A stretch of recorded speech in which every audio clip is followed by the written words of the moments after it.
The Concrete Tapestry, a history of architecture in New York. New York City, a global hub of finance, culture, and innovation, boasts a skyline as iconic and diverse as its population. This architectural panorama, a breathtaking collision of eras and ideologies, is a testament to the city's relentless ambition, its fluctuating fortunes, and its enduring quest for modernity.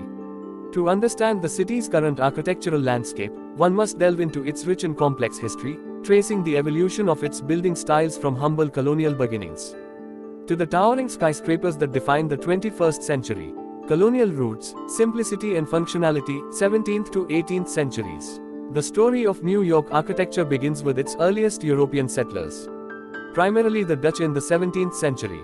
New Amsterdam, as the city was then known, was a trading outpost, and its architecture reflected this utilitarian focus. Dutch colonial style. The dominant style was Dutch colonial, characterized by its pragmatic approach to building. Homes were typically small, 1-2 stories tall, with steeply pitched gabled roofs. The most distinctive feature was the gumbo roof, a roof with two slopes on each side, allowing for more usable space. In the buildings were constructed of brick or fieldstone, often whitewashed for a clean and bright appearance. Windows were small and multi-to-paned, reflecting the scarcity of glass. Examples of Dutch colonial architecture, though rare, can still be found in areas like Staten Island and parts of Brooklyn. The Wyckoff Farmhouse Museum in Brooklyn is a prime example, showcasing the practicality and durability of this early style. English influence after 1664. Following the English takeover in 1664, the architectural landscape began to shift, though Dutch influence persisted for some time. English Georgian architecture, with its emphasis on symmetry, order, and classical proportions, gradually gained prominence. Buildings became more elaborate, often constructed of brick with symmetrical facades, balanced windows, and decorative details. The Georgian style reflected the growing wealth and sophistication of the city. Surviving examples of this period are scarce due to the city's constant redevelopment, but glimpses of Georgian influence can be seen in restored historical buildings and period details. St. Paul's Chapel, dating back to 1766, is a notable example of late Georgian architecture in Manhattan, featuring classical elements like columns, pilasters, and a symmetrical layout. Early Federal style. As the American Revolution approached and the city's population grew, a new architectural style emerged, the Federal style. This style, influenced by both Georgian and emerging American ideals, emphasized simplicity, elegance, and restrained ornamentation. Buildings featured clean lines, symmetrical facades, and delicate details like fanlights over doorways and slender columns. Federal architecture reflected the new nation's aspirations for a democratic and refined aesthetic, while few intact examples of federal architecture remain in Manhattan due to subsequent development. Subtle traces can be found in historical districts and preserved buildings. The colonial period laid the foundation for New York's architectural identity, establishing a tradition of practicality, adaptability, and a gradual embrace of more sophisticated styles. The 19th century. Growth, innovation, and eclecticism. The 19th century witnessed an unprecedented period of growth and transformation in New York City. The Industrial Revolution fueled economic expansion, population surged, and the city's skyline began its dramatic ascent. This era saw the rise of diverse architectural styles, reflecting the city's burgeoning wealth, technological advancements, and eclectic tastes. Greek Revival, 1820 to 1860. The early 19th century was dominated by the Greek Revival style, inspired by the architecture of ancient Greece. This style embodied the democratic ideals of the young American Republic and was seen as a symbol of civic virtue and intellectual achievement. Greek Revival buildings featured classical columns, pediments, and symmetrical facades. Marble and granite were popular materials, creating a sense of grandeur and permanence. While many grand Greek Revival buildings have been lost, examples can still be found in areas like the Merchants House Museum in Manhattan, a well-preserved townhouse showcasing the style's elegance and refined details. Gothic Revival. While 1830 to 1880, as the century progressed, the Gothic Revival style gained prominence, offering a romantic and picturesque alternative to the classical austerity of the Greek Revival. Inspired by medieval cathedrals and castles, Gothic Revival buildings featured pointed arches, ribbed vaults, stained glass windows, and elaborate ornamentation.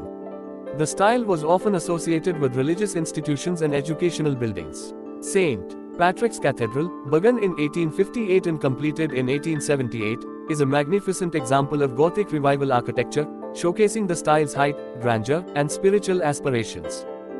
Italianate 1840 to 1880. The mid to 19th century saw the rise of the Italianate style, inspired by the villas and palazzos of the Italian Renaissance. Italianate buildings were characterized by their symmetrical facades, bracketed cornices, arched windows, and decorative details. Brownstone was a popular material, giving buildings a distinctive reddish to brown hue. The Italianate style was widely adopted for residential buildings, particularly row houses, and contributed significantly to the character of many New York City neighborhoods. Large swathes of brownstones in Brooklyn Heights, Park Slope, and the Upper West Side are testament to the style's popularity and enduring appeal. Second Empire, 1855 to 1885, the Second Empire style, named after the reign of Napoleon III in France, brought a touch of Parisian elegance to New York City. Second Empire buildings were characterized by their mansard roofs, adorned with dormer windows and elaborate ornamentation. The style was often used for public buildings, hotels, and grand residences. The Tweed Courthouse, although controversial in its history, is a monumental example of Second Empire architecture, showcasing the style's grandeur and opulent details. Romanesque Revival, 1870 to 1900. Towards the end of the 19th century, the Romanesque Revival style emerged, inspired by the massive masonry buildings of medieval Europe. Romanesque Revival buildings featured rounded arches, heavy stone construction, and minimal ornamentation. The style was often used for churches, libraries, and public buildings. H. Richardson, a leading American architect, popularized the Richardsonian Romanesque variant, characterized by its rusticated stonework, deep-to-set windows, and monumental scale. The former St. John's Episcopal Church in Brooklyn, now Our Lady of Lebanon Cathedral, is a notable example of Richardsonian Romanesque, showcasing the style's strength, simplicity, and enduring presence. B. Ux Arts, 1880 to 1920. As the 19th century drew to a close, the Beaux-Arts style, originating from the École des Beaux-Arts in Paris, dominated the architectural landscape. Beaux-Arts buildings were characterized by their grand scale, symmetrical facades, elaborate ornamentation, and classical details. The style emphasized axial planning, monumental entrances, and the use of high-quality materials like marble and granite. The New York Public Library, completed in 1911, is a quintessential example of Beaux-Arts architecture, showcasing the style's grandeur, refinement, and dedication to civic pride. Grand Central Terminal, another iconic example, exemplifies the style's ability to blend aesthetics with functionality. The 19th century was a period of architectural experimentation and innovation in New York City. The diverse styles that emerged during this era reflected the city's growing wealth, expanding population, and its embrace of both European traditions and uniquely American ideals. Steel frame construction emerged in this era, paving the way for the revolution that would follow. The skyscraper age, vertical ambition, early 20th century, present. The dawn of the 20th century marked the beginning of the skyscraper age in New York City. Technological advancements, particularly the development of steel-to-frame construction and the electric elevator, made it possible to build ever taller structures. The skyscraper became a symbol of American ingenuity, economic power, and the city's relentless pursuit of modernity. Early skyscrapers, 1900 to 1930, the first generation of skyscrapers, while innovative in their use of steel-to-frame construction, still retained many of the architectural details and ornamentation of earlier styles. Buildings like the Flatiron Building, 1902, and the Woolworth Building, 1913, blended steel-to-frame technology with Beaux-Arts and Gothic Revival elements.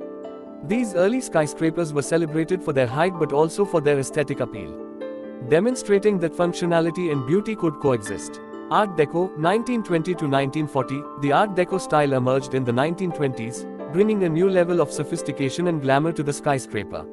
Art Deco buildings were characterized by their streamlined forms, geometric patterns, and lavish ornamentation. Materials like stainless steel, polished stone, and colorful tiles were used to create a sense of luxury and modernity. The Chrysler Building, 1930, and the Empire State Building, 1931, are iconic examples of Art Deco architecture, representing the age of the skyscraper boom and embodying the spirit of the Jazz Age. International Style, 1930 to 1970, following World War II, the International style gained prominence, influenced by the Bauhaus movement in Germany. International style buildings were characterized by their minimalist aesthetic, clean lines, and functional design. Glass, steel, and concrete were the primary materials, emphasizing simplicity and transparency. The Seagram Building, 1958, designed by Mies van der Rohe and Philip Johnson, is a landmark example of the international style, showcasing its elegant proportions, open plazas, and emphasis on functionality. Postmodernism, 1970 to 1990, in the late 20th century, a reaction against the austerity and uniformity of the international style emerged in the form of postmodernism. Postmodern buildings were characterized by their playful designs, eclectic use of materials, and references to historical styles.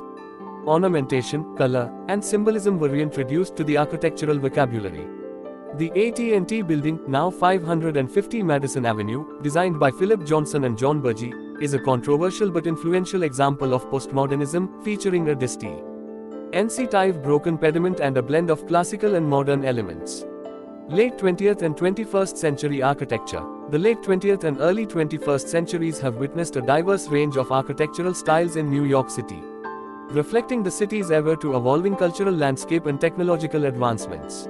Sustainable design, energy efficiency, and urban revitalization have become increasingly important considerations. Architects have experimented with new materials, forms, and technologies, pushing the boundaries of architectural innovation. Notable examples include High-to-Tech architecture. The Citigroup Center, 1977. With its distinctive angled top and exposed structural elements, exemplifies high-to-tech architecture, showcasing the building's engineering and technical prowess.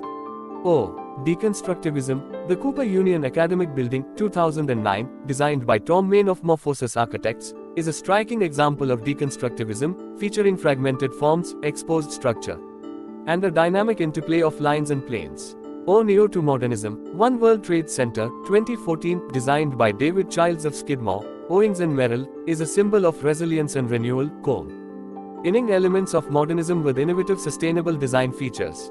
Luxury residential towers. The proliferation of super-tall luxury residential towers, such as 432 Park Avenue and Central Park Tower, has reshaped the Manhattan skyline, showcasing the city's continued appeal to wealthy residents and investors. These towers often feature innovative structural engineering, luxurious amenities, and panoramic views. Architectural influences and urban planning. The evolution of New York City architecture has been shaped by a variety of influences, including European traditions. European architectural styles, from Dutch colonial to Beaux Arts, have had a profound influence on New York City's built environment. European architects have also contributed significantly to the city's architectural landscape, bringing new ideas and perspectives. American innovations. New York City has been a center of architectural innovation, with American architects pioneering new materials, technologies, and design approaches. The skyscraper, a uniquely American invention, has become a symbol of the city's ambition and ingenuity. Urban planning. New York City's urban planning policies have played a crucial role in shaping its architectural landscape. Zoning regulations, building codes, and historic preservation efforts have influenced the design, scale, and character of buildings throughout the city. The 1916 zoning resolution, which introduced setbacks to allow sunlight to reach the streets, had a significant impact on the design of early skyscrapers. The Landmarks Preservation Commission, established in 1965, has played a vital role in preserving the city's architectural heritage. Economic forces. Economic forces have also played a significant role in shaping New York City's architecture. Real estate development, market trends, and financial incentives have influenced the types of buildings that are constructed and the areas where they are located. Preservation and the future. While New York City is known for its constant evolution, there is a growing awareness of the importance of preserving its architectural heritage. Historic preservation efforts have helped to protect significant buildings and neighborhoods, ensuring that future generations can appreciate the city's rich architectural history. The future of New York City architecture is likely to be shaped by several factors, including sustainable design. As concerns about climate change and environmental sustainability grow, sustainable design practices are becoming increasingly important. Green buildings, energy-efficient technologies, and innovative materials are likely to play a larger role in future construction projects. Technological advancements. New technologies, such as 3D printing, modular construction, and artificial intelligence, are transforming the building industry. These technologies have the potential to revolutionize the way buildings are designed, constructed, and operated. Urban density. As New York City's population continues to grow, urban density is likely to increase. Architects and urban planners will need to find innovative ways to accommodate this growth. Hile maintaining the city's quality of life. Social equity. There is a growing awareness of the importance of social equity in urban development. Affordable housing, access to public spaces, and community engagement are becoming increasingly important considerations in architectural design and urban planning. Conclusion. The history of architecture in New York City is a dynamic and fascinating story, reflecting the city's evolution from a small colonial settlement to a global metropolis. From the simple homes of the Dutch colonists to the towering skyscrapers of the 21st century, New York City's architecture is a testament to its ambition, innovation, and enduring spirit. As the city continues to evolve, its architecture will undoubtedly continue to reflect its changing needs, values, and aspirations. By understanding the rich history of architecture in New York City, we can better appreciate the city's built environment and ensure that its architectural heritage is preserved for future generations. The constant push for innovation, balanced with the preservation of the past, will continue to shape the concrete tapestry that is New York City, a living testament to human ingenuity and the enduring power of architecture. The city's skyline, a constantly evolving panorama, will continue to inspire awe and wonder, a symbol of its resilience, ambition, and enduring place in the world.